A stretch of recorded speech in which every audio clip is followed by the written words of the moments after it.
Hello people, कैसे हो आप लोग। दोस्तों, मेरा नाम है प्रशांत जैन और आज मेरे पास है hall and night book.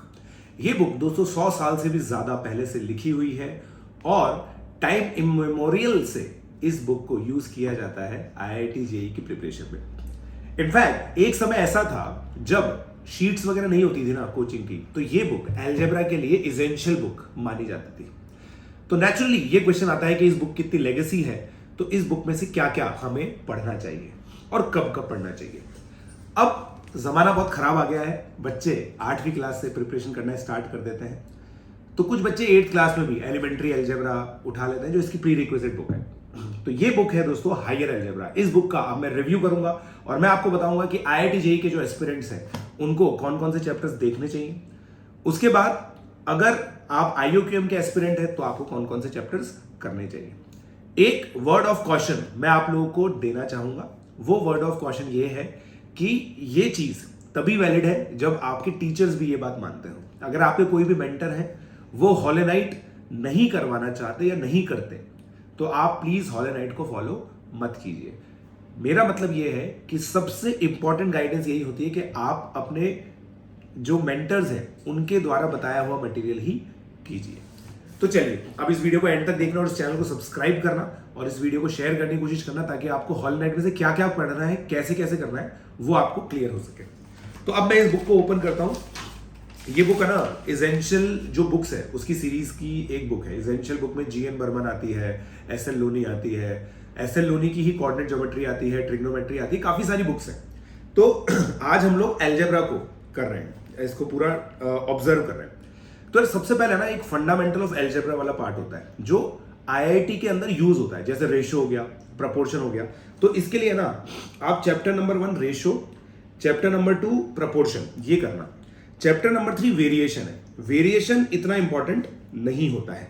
Variation वैसे देखो फिजिक्स के जो लोग हैं ना वो आपको पढ़ाएंगे। जब वो F = ma डिराइव करते हैं ना, तो वो बोलते हैं force is directly proportional to acceleration, और जो मास होता है वो कांस्टेंट ऑफ प्रोपोर्शनैलिटी आ जाता है।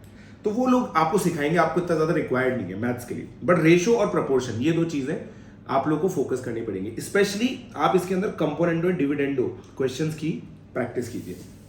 फिर चैप्टर 4, 5, 6 एपी, जीपी और एचपी है।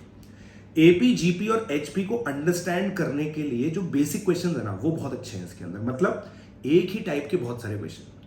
प्रोग्रेशन के अंदर क्या होता है, nth टर्म पे आपकी कमांड होनी चाहिए, sum up to n terms पे आपकी कमांड होनी चाहिए। उसके लिए एपी, जीपी और एचपी ये तीनों आप लोग फॉलो कर सकते हो। तो ये तीनों ही चैप्टर आपको फॉलो करने। इनफैक्ट जब 96 से 2003 के बीच में जब स्टडी मटेरियल नहीं होता था आईआईटी का, तो इन चैप्टर्स को कंपल्सरीली कराया जाता था बाय बंसल सर। तो ये एक बहुत इंपॉर्टेंट चीज है।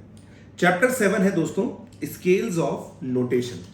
मेरे हिसाब से इस चैप्टर को आप छोड़ सकते हो, कोई प्रॉब्लम नहीं। इस चैप्टर को आप लोग सिरे से खारिज कर सकते हो, बट आईयूक्यूएम के बच्चों को ये चैप्टर करना पड़ेगा। स्केल्स ऑफ नोटेशन दोस्तों बेस सिस्टम रिलेटेड होता है, तो वो आप लोगों को करना होगा अगर आप आईयूक्यूएम के स्टूडेंट हैं। जेईई वाले स्टूडेंट्स के लिए ये बिल्कुल भी काम करिए।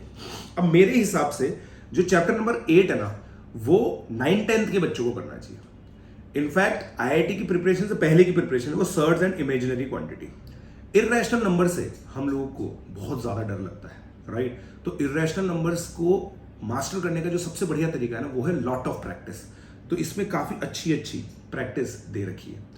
इमेजिनरी क्वांटिटीज वाला जो पार्ट है ना वो कॉम्प्लेक्स नंबर में कवर्ड होता है, जो आईआईटी के लिए इंपॉर्टेंट है। तो यार अगर तुम्हारे पास ये अपॉर्चुनिटी है ना कि इस चैप्टर को आप आईआईटी की प्रिपरेशन से पहले कर लो, मतलब 10वीं तक कर लो, तो बहुत मजा आ जाएगा। बट अगर आप 11वीं में भी है ना, तो भी इस चैप्टर को आप डेफिनेटली कीजिए। Chapter number 9 theory of quadratic equation. अब थियोरी ऑफ क्वाड्रेटिक इक्वेशन है ना, मेरा ये मानना है कि हर आईआईटी की जो अच्छी शीट है ना वो हॉलोनाइट पर ही बेस्ड है। तो अगर आप किसी अच्छी कोचिंग की शीट कर रहे हो या फिर मेरा मटेरियल भी कर रहे हो, तो आपको चैप्टर नंबर 9 करने की जरूरत नहीं है। बट फिर भी अगर आप रेफरेंस मटेरियल की तरह यूज करना चाहें तो चैप्टर नंबर 9 भी फॉलो कर सकते हैं। चैप्टर नंबर 10 है miscellaneous equation. Miscellaneous equation directly नहीं आता है जेईई के अंदर, बहुत ही कम क्वेश्चन आते हैं, और जितने आते हैं वो लेक्चर्स में कवर हो जाते हैं। आईआईटी जेईई के लिए मिसलिनियस इक्वेशन को मैं इंपॉर्टेंट नहीं मानता हूं। हाउएवर आईओक्यूएम और पहले केवीपीवाई एग्जाम होता था, उसके लिए बहुत ज्यादा इंपॉर्टेंट चैप्टर होता है चैप्टर नंबर 10। तो चैप्टर नंबर 10 मिसलिनियस इक्वेशन आईओक्यूएम के लिए बहुत ही अच्छा चैप्टर है। फिर चैप्टर नंबर 11 आता है परम्यूटेशन एंड कॉम्बिनेशन। मेरा पर्सनल ओपिनियन ये है कि परम्यूटेशन एंड कॉम्बिनेशन एक आउटडेटेड चैप्टर है इस बुक के अंदर। बट अगेन, अगर आप 10th क्लास या उससे पहले के बच्चे हैं, IUQM की तैयारी कर रहे हैं, परम्यूटेशन कॉम्बिनेशन इस किताब से जरूर करें, क्योंकि आपकी फंडामेंटल अंडरस्टैंडिंग बहुत अच्छी होगी। इसमें एक ही तरीके के काफी सारे क्वेश्चंस हैं जो आपको बहुत ज्यादा हेल्प करेंगे। तो chapter number 11 highly recommended for IUQM students who are in class 8th, 9th and 10th, not so much recommended for JEE students who are in class 11th। फिर चैप्टर नंबर 12 मैथमेटिकल इंडक्शन आप बिल्कुल सिरे से छोड़ सकते हैं। However, अगर आप ओलंपियाड के स्टूडेंट हैं तो आपको प्रूविंग टेक्निक्स आनी चाहिए, तो वहां कर सकते हैं। अब चैप्टर नंबर 13 और 14 है बाइनोमियल थ्योरम। जैसा मैं आपको रिमाइंड कराना चाहता हूं, जब जेई का मटेरियल नहीं होता था, हॉलेनाइट वाज द मटेरियल, और हॉलेनाइट को जब आप देखोगे ना तो बहुत सारा कोचिंग का मटेरियल आपको दिखेगा कि इसी पे बेस्ड है। ठीक है, तो बाइनोमियल थ्योरम आप इसमें से कर सकते हो, बट अगेन वो बहुत ज्यादा इलोंगेटेड है, मतलब 30 पेज का चैप्टर है, बहुत सारी प्रॉब्लम्स है। बाइनोमियल थ्योरम का इतना हाई वेटेज है नहीं जेई के अंदर, तो ये जो 30 पेज का जो इनपुट जाएगा ना, वो इतना फ्रूटफुल आपको लगेगा नहीं। अगेन, अगर आप 11th क्लास में हैं तो, अगर आप 10th क्लास तक हैं तो आप लोगों को बाइनोमियल थ्योरम देखना चाहिए, इसमें से सीधा प्रॉब्लम करना चाहिए। बाइनोमियल थ्योरम इसमें से पढ़ना नहीं है। क्या करना है आप लोगों को? बाइनोमियल थ्योरम, फिर से बोल रहा हूं, पढ़ना नहीं है। क्या करना है? बाइनोमियल थ्योरम के क्वेश्चन सॉल्व करना है। ठीक है, फिर चैप्टर 15 मल्टीनोमियल थ्योरम है, वो बाइनोमियल थ्योरम के अंदर ही आता है। अब हाईली इंपॉर्टेंट चैप्टर जो एक मैं मानता हूं वो है चैप्टर नंबर 60 लॉगरिथम्स। अब लॉगरिथम है ना, वो आपको पहले करना चाहिए आइडियली। जब आप सर्ट्स वगैरह कर रहे हो ना, तब आप लॉगरिथम करो, क्योंकि लॉगरिथम का एक जो इंटरप्रिटेशन है, क्या है लॉगरिथम का इंटरप्रिटेशन? एक्सपोनेंट है। तो एक्सपोनेंट्स, रेडिकल्स, ये सब इंटरचेंजेबल यूज होते हैं। तो सर्ट्स के साथ आप लॉगरिथम्स आप लोगों को करना चाहिए। ठीक है, फिर 17 आता है एक्सपोनेंशियल लॉगरिथमिक सीरीज। इसको आप छोड़ दीजिए, कोई दिक्कत नहीं है। ये आपको जब आप कैलकुलस पढ़ोगे, लिमिट्स पढ़ोगे, तब आपको पढ़ाया जाएगा। चैप्टर नंबर 17 आप सिरे से छोड़ सकते हैं। चैप्टर नंबर 16 आप कर लीजिए। चैप्टर नंबर 18 है इंटरेस्ट एंड एन्युइटीज। लॉगरिथम का ही एप्लीकेशन होता है, बट वो इकोनॉमिक्स वगैरह के लिए इंपॉर्टेंट है, IIT में कुछ नहीं आता। तो चैप्टर नंबर 18 इंटरेस्ट एंड एन्युइटीज भी आपको छोड़ना है। चैप्टर नंबर 19 है इनइक्वालिटीज। अब इसके अंदर ना AM, GM, HM की जो इनइक्वालिटीज है, केवल वो कीजिए आप, है ना, IIT के लिए, बाकी कुछ काम की चीज नहीं। ओलंपियाड के लिए, IUQM के लिए आपको पूरा 19 चैप्टर कंप्लीट करना है। चैप्टर नंबर 20 है limiting values and vanishing functions, छोड़ दीजिए। चैप्टर नंबर 21 है कन्वर्जेंसी एंड डाइवर्जेंसी ऑफ सीरीज। अब इसके बाद ना लिटरली वो हायर अलजेब्रा हो जाता है, मतलब हायर अलजेब्रा होता है जो कॉलेज टाइम पे आता है। चैप्टर नंबर 20, 21 छोड़ दीजिए। चैप्टर नंबर 22 है अनडिटरमाइंड कोफिशिएंट्स। अनडिटरमाइंड कोफिशिएंट एक बहुत इंपॉर्टेंट मैनिपुलेशन का पार्ट होता है। ठीक है, बहुत इंपॉर्टेंट मैनिपुलेशन का पार्ट होता है IIT JEE में भी और IUQM में भी। तो chapter number 22 undetermined coefficient definitely आप कीजिए, इसको भी ज्यादा करने की जरूरत नहीं है। Simply again chapter number 23 partial fraction. Partial fraction indefinite integration का एक तरह से एक टाइप ऑफ अलजेब्रिक इंटीग्रल्स का बेडरॉक है, मतलब एक आप ये मान सकते हो कि यार बहुत ज्यादा बेसिक चीज होती है उसके लिए। तो पार्शियल फ्रैक्शन जरूर पढ़ें आप हॉलेनाइट में से। ठीक है, चैप्टर नंबर 24 है रिकरिंग सीरीज, छोड़ दो। चैप्टर नंबर 25 कंटिन्यूड फ्रैक्शन, छोड़ दो। Chapter number 26 indeterminate equation of first degree. भाई ओलंपियाड में हमारा तो पहला लेक्चर यही होता है, इनडिटरमिनेट इक्वेशन। तो यार इनडिटरमिनेट इक्वेशन सब बच्चों को करना कंपलसरी है, और आप अगर जेई के एस्पिरेंट भी है ना तो भी जरूरी है। मैंने जेई मेन 2022 के अंदर एक क्वेश्चन देखा था जिसके अंदर नंबर ऑफ सॉल्यूशन इसी चीज से आ रहे थे कि कितने बच्चों को इनडिटरमिनेट इक्वेशन की थ्योरी आती है। तो chapter number 26 indeterminate equation of first degree आना चाहिए। Chapter number 27 recurring continued fraction, सिरे से खारिज कर दो। Chapter number 28 indeterminate equation of second degree, सिरे से खारिज कर दो, क्योंकि इसके अंदर भी जो चीज चाहिए, जैसे इसमें पेल्स इक्वेशन दे रखी है, ठीक है, पेल्स इक्वेशन, बट वो सब चीजें आ जाएंगी यार आपके, बट जब आनी होगी ना, आपको अभी इसको पढ़ने की जरूरत नहीं है। फिर आता है summation of series. Summation of series जो चैप्टर नंबर 29 है, ये आपको डेफिनेटली करना चाहिए। चैप्टर नंबर 29 के अंदर जो मिसलिनियस सीरीज आती है ना, सीक्वेंस एंड सीरीज के अंदर, चैप्टर के अंदर वो सब दे रखी है इसके अंदर। तो रिपीटेड प्रैक्टिस के लिए chapter number 29 summation of series आप कर सकते हो। अब चैप्टर नंबर 30 आता है theory of numbers. Theory of numbers दोस्तों हॉलेनाइट के अंदर बहुत प्यारा दिया हुआ है, बहुत अच्छा दिया हुआ है और हाईली रेलेवेंट है IUQM के। तो आप IUQM के लिए चैप्टर नंबर 30 जरूर करें।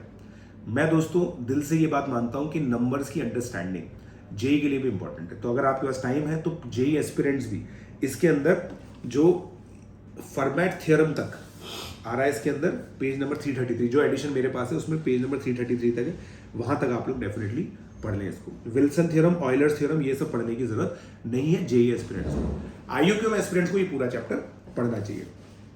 फिर कंटिन्यूड फ्रैक्शन है वापस से 31st चैप्टर, उसको आप छोड़ दीजिए। चैप्टर नंबर 32 प्रोबेबिलिटी है। प्रोबेबिलिटी में भी मैंने दोस्तों आप लोगों को बताया था कि जो जेई के बच्चे हैं उनके लिए इंपॉर्टेंट है, बट आप प्रोबेबिलिटी तभी पढ़ें जब आप 10वीं तक इस बुक को खत्म कर रहे हो। उसके बाद में आपको पढ़ने की जरूरत नहीं, कोचिंग का मटेरियल मोर देन इनफ होता है। चैप्टर नंबर 23 आता है डिटर्मिनेंट्स। डिटर्मिनेंट्स दोस्तों जो सॉल्विंग आती है ना, जो आईआईटी के अंदर है, वो काफी है। आपको यहां पे अगर आपको पढ़ना है तो केवल प्रोडक्ट ऑफ 2 डिटर्मिनेंट्स तक पढ़े, उससे आगे आप लोगों को पढ़ने की जरूरत नहीं, क्योंकि इसके अंदर तो 4 ऑर्डर 5 ऑर्डर भी निकालना सिखाया है, वो करने की जरूरत नहीं है। प्रैक्टिस के लिए आप डिटर्मिनेंट्स इससे कर सकते हैं। Chapter number 33। चैप्टर नंबर 34 है मिसलेनियस थ्योरम्स एंड एग्जांपल्स। अब दोस्तों ये बेसिकली है ना, क्या है, रिमाइंडर थ्योरम, फैक्टर थ्योरम, ये सब होती है ना, वो है जो अलजेब्रा की बेसिक थ्योरम्स होती है। अब इतना लास्ट में क्यों दे रखा है मुझे नहीं पता, बट हर एक बच्चे को ये वाला जो चैप्टर है वो कंप्लीट करना चाहिए आईयूक्यूएम के लिए। जेई के लिए इतना इंपॉर्टेंट ये चैप्टर नहीं है। फिर चैप्टर नंबर 35 आता है थियोरी ऑफ इक्वेशन, बट ये एडवांस थियोरी ऑफ इक्वेशन है, तो ये चैप्टर आप छोड़ सकते हैं। तो ये 35 चैप्टर्स का मैंने दोस्तों आप लोगों को पूरा बता दिया है कि कौन सा चैप्टर आपको करना चाहिए, कौन से बच्चों को क्या चीज करनी चाहिए। कुछ चीजें जो मैंने बोला ना बिल्कुल छोड़नी, वो छोड़नी ही है, किसी भी लेवल के स्टूडेंट को छोड़नी है। बाकी मैंने इसके अंदर ये बताया कि कौन से आईयूक्यूएम एस्पिरेंट्स को कौन कौन सा करना चाहिए। ऑब्वियसली जो बच्चे जेई की प्रिपरेशन कर रहे हैं उनको आईयूक्यूएम के बच्चों से कम पढ़ना है। लास्ट में एक और चीज बोलूंगा, अगर आपके पास टाइम नहीं है, आपका कोचिंग मटेरियल इतना सारा है कि आपके पास टाइम नहीं है, तो फिर दोस्तों हॉलो नाइट करने का कोई सेंस नहीं। पहले आप अपना प्राइमरी मटेरियल सॉल्व कीजिए, कोचिंग मटेरियल सॉल्व कीजिए, तभी आप हॉलो नाइट को छेड़ने की कोशिश करें। सो दोस्तों आई होप आप लोगों को बहुत मजा आया इस वीडियो के अंदर। अगर अच्छा लगा तो प्लीज चैनल को सब्सक्राइब कीजिए, लाइक कीजिए और बेल आइकन को हिट कीजिए ताकि आगे के सारे वीडियोस आ सके। अगर आप चाहते हैं कि मैं कोई और बुक भी रिव्यू करूं तो उस बुक का नाम हमें डेफिनेटली बताएं। पाथफाइंडर फॉर प्रियर में मत बताइएगा क्योंकि वो मेरी खुद की बुक है। So keep liking, keep sharing, keep subscribing and keep coming on press platform using my code PJ Live।